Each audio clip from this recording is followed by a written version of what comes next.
Hi YouTube, part 3 of my Unemployed Now What series. Alright, I talked briefly about my job and how I was laid off. I talked about the options I had available, talked about savings, severance, and other sources of income. I talked about venting. Now the last thing I want to talk about is bills. Whew. Your bills don't stop just because you're laid off. Your bills will continue. And so what I did from the jump, the first thing I did, because it was just so stressful thinking about not having the money coming in, I decided to go ahead and cut and reduce a lot of bills. I cut off my cable. Now here in San Francisco we have Comcast. Comcast is so expensive. Just for basic cable, it's about $80 a month.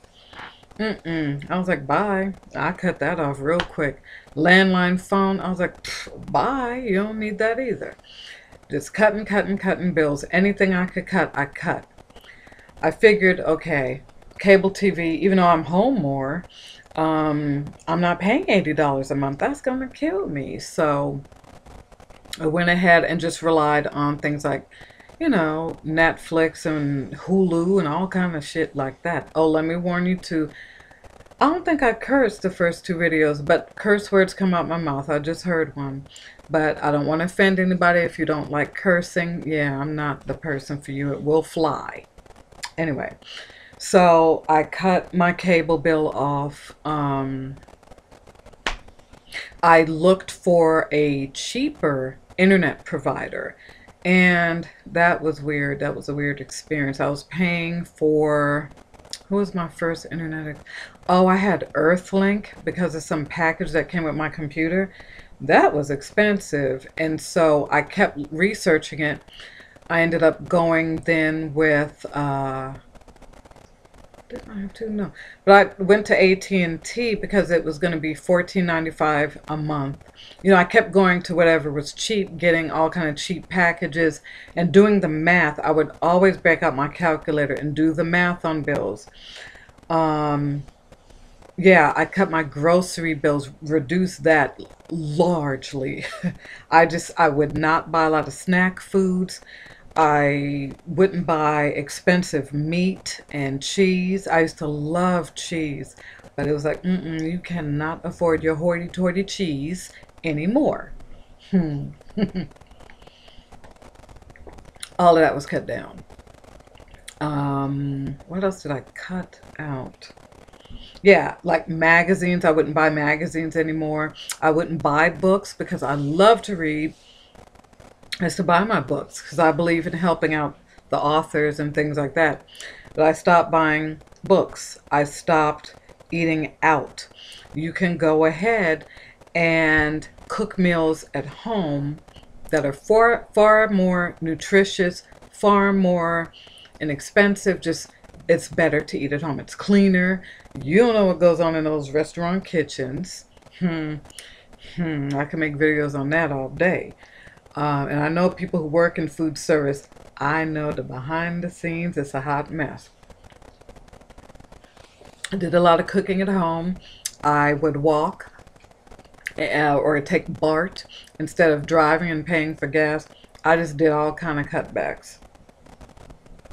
What was I going to say? Oh, okay, there's a story about the food I was going to say. So one week I challenged myself. I said, you know what? Make a big pot of beans and rice and just eat beans and rice all week long because it's cheap. You could buy a bag of red beans for under $1. You could buy a bag of rice. You could catch it on sale. Use your Safeway, what is that called, just for you coupons. You know, I hooked it up and I was proud because I spent so little money, but I bought red beans, rice, and some hot links. I needed my hot links in there, but I said that's all I'm going to eat all week.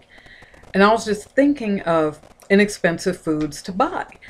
Why did I pick beans? And I didn't think that one through, right? Beans give me gas. Like, I'm sure everybody gets gas from them, but my body just reacts horribly to beans. So I don't know why I did that, but that's what I did because I was trying to save money. That's all I was thinking about. I wasn't thinking of everything through. Like, if I eat beans every day, my stomach's going to be overloaded. That's not cool. At the time, I had a, what do you call it, the holiday position at Macy's. And so, I was putting some money in my pocket, so it was what it was. But I was eating all these beans. And so they started me to work, what was it, the day after Thanksgiving, that big sale they have the day after Thanksgiving. Well, I was supposed to work in my home department, but when I got there, they said they had so many sick calls, they were pulling me out my home department and taking me to juniors. I'd already went through the department and tried to memorize where everything was because I knew shoppers were coming in with their coupons and it was a big sale the day after Thanksgiving. So I was ready for my department. I didn't know about juniors. And I was so nervous because there was really no one to help me. Even though the lady was trying to help me, she had her own work to do and I was left alone so much of the day. So again, I had a whole week of beans and rice brewing in my colon, and I'm at work doing all that walking around, and oh my God, I'm not gonna lie, when there was a free moment, yes I did. Yes, I did fart in the clothing racks and kept it moving because I said, it's always happening. You'll fart and somebody walks right up to you, but I just kept walking around because I was like, oh, I was so embarrassed. And my stomach was just bubbling and rumbling. And I look at the clock and thank you, Jesus, I had about 30 minutes till I went home. So I said, thank God I'm going to fart so loud when I leave this place. It was horrible. And so all of a sudden, though, it was horrible. My stomach's rumbling and gassy, pressure like you wouldn't believe. Them beans were working overtime on me. Oh, it was horrible. I mean, oh, I felt bad. And I just kept saying, come on, hold it in. I was tired of holding it in, but I was like, hold it in for another 25 minutes. People just bum rushed me. All of a sudden, I had this huge line of people snaking around. And I'm looking like, oh, shit. I got to fart and I got to leave. And so I had about, at that point, 20 more minutes to go. So I get on the phone and I'm calling. I said, hey, I'm going to be off soon. I'm calling for the managers, right? I'm going to be off soon. Is there someone that's going to come take over the register? Oh, we'll have to pay somebody to find out. And I'm thinking, I said, please hurry, So I'm trying to ring people up fast, but the line just kept growing. I don't know why everybody wanted to come be rung up by me that day and right before I'm leaving. So I made an announcement because I said I'd want someone to tell me, so I'm going to tell them. I said, I'm going to be leaving soon, so there's more cash registers directly behind you. Just take the path. It was like a circular path. Take the path around towards the right, but you're going to run right into the registers. And it was like 4 freaking people at that counter. It was a circular counter. There were 4 employees there. So I was trying to direct the traffic because it was like, I can't ring all of y'all up. I'm keeping that real, and I'm trying to be decent instead of you standing in this line and yelling at me, because that's what people do. They don't look at it like, hey, she's trying to call the manager to see if somebody else is there. They're not looking at all the stuff I'm trying to do to keep the crowd contained. They just want to bite your damn head off because they got a damn coupon for 20% off of some bullshit they don't need. I was getting those kind of people towards the end of my day. But anyway. So I'm trying to tell them, go to the other registers. Only a sprinkling of people left. So here I'm holding in my farts, ringing up all this merchandise, bagging it as fast as I can. Then you get the people that want to stop and talk about something, and I didn't know where anything was. So anyway, but meanwhile, I'm holding in all this freaking gas. I had eaten beans and rice all week. I'm holding in this gas. I was like, I may have saved money by eating only beans and rice, but it was taking a toll on my colon. I'm serious. I was farting like hell. So I'm trying to ring these people up, The manager waltzed over about 10 minutes before I had to clock out. The manager was like, oh, well, you can't ring these people up before you go. I said, no, in 10 minutes? I said, I've been directing them, but they're not moving.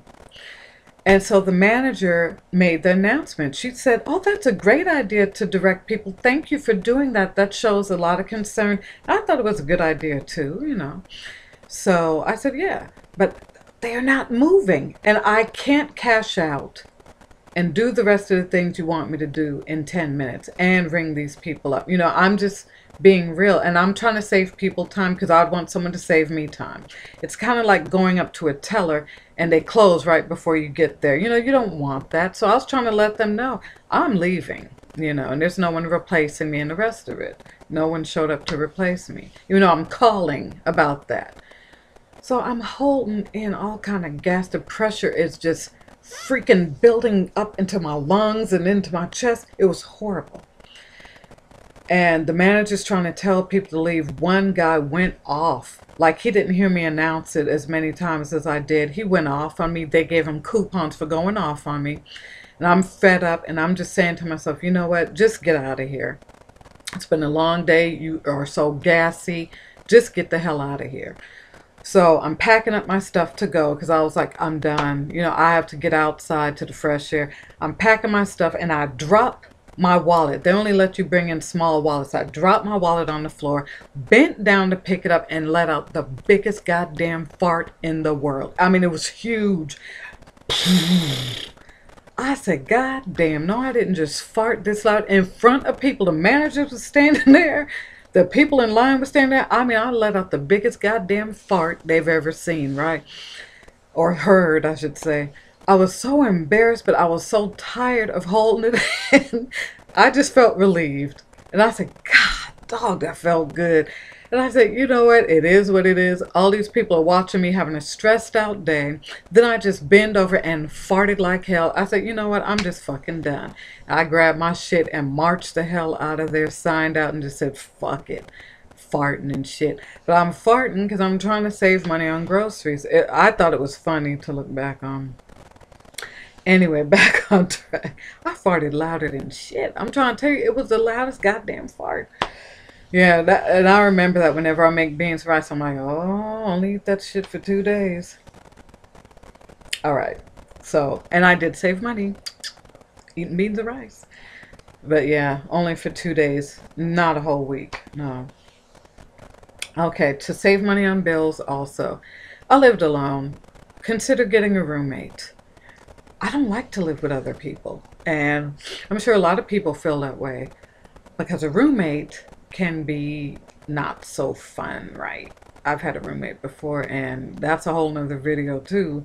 But it's like, I don't necessarily want a roommate, but when you have bills piling up, the money's not really coming in like it should, you need a roommate, or you need to move. If you can find somewhere smaller, less expensive. This is San Francisco. Affordable housing is a joke. It's a joke to say affordable housing in the same sentence. I mean, you can rent a room here, excuse me, you can rent a room here for about $700 a month. That's renting a room in somebody's house. You got to go all up in somebody's kitchen and bathroom. You know, it's very uncomfortable. Studios are around $1,000 a month in bad neighborhoods at that. So, but you have to consider moving. If you want to move back in with your parents, if you're able to do so, or other family members, sometimes you do have to humble yourself and just say, I need a place to stay and get on my feet. And again, be careful who you are moving in with, because that could be a whole nother set of problems. But reach out. I mean, you have to trust that there are going to be some people that will give you a helping hand. So, yeah, good luck on that. So, that's all I have to say right now about unemployment. It made me think of so many other things. I mean, there's just so much I could say about it. But those are just some of my suggestions, some of my story, and hopefully some kind of hope that if somebody out there is listening to me talking about unemployment and they're recently unemployed, that maybe I could give them a little bit of hope that it does get better. You can find ways to put money in your pocket and hopefully get yourself back on your feet. So good luck to you. I've said it before, keep your chin up, but more than that, you know, just keep hopeful. My heart goes out to you. It really and truly does. I didn't like going through it, and I know you're not going to like going through it. So thanks for listening. I had to chop it up into 3 parts. I'm exhausted now. Had to bring out the red drink. You know, I need some sugar. I'm about to really go get me like a frozen margarita because it's hot. I'm just tired after talking about these kind of memories. But I really and truly hope it's helped somebody. Bye, YouTube.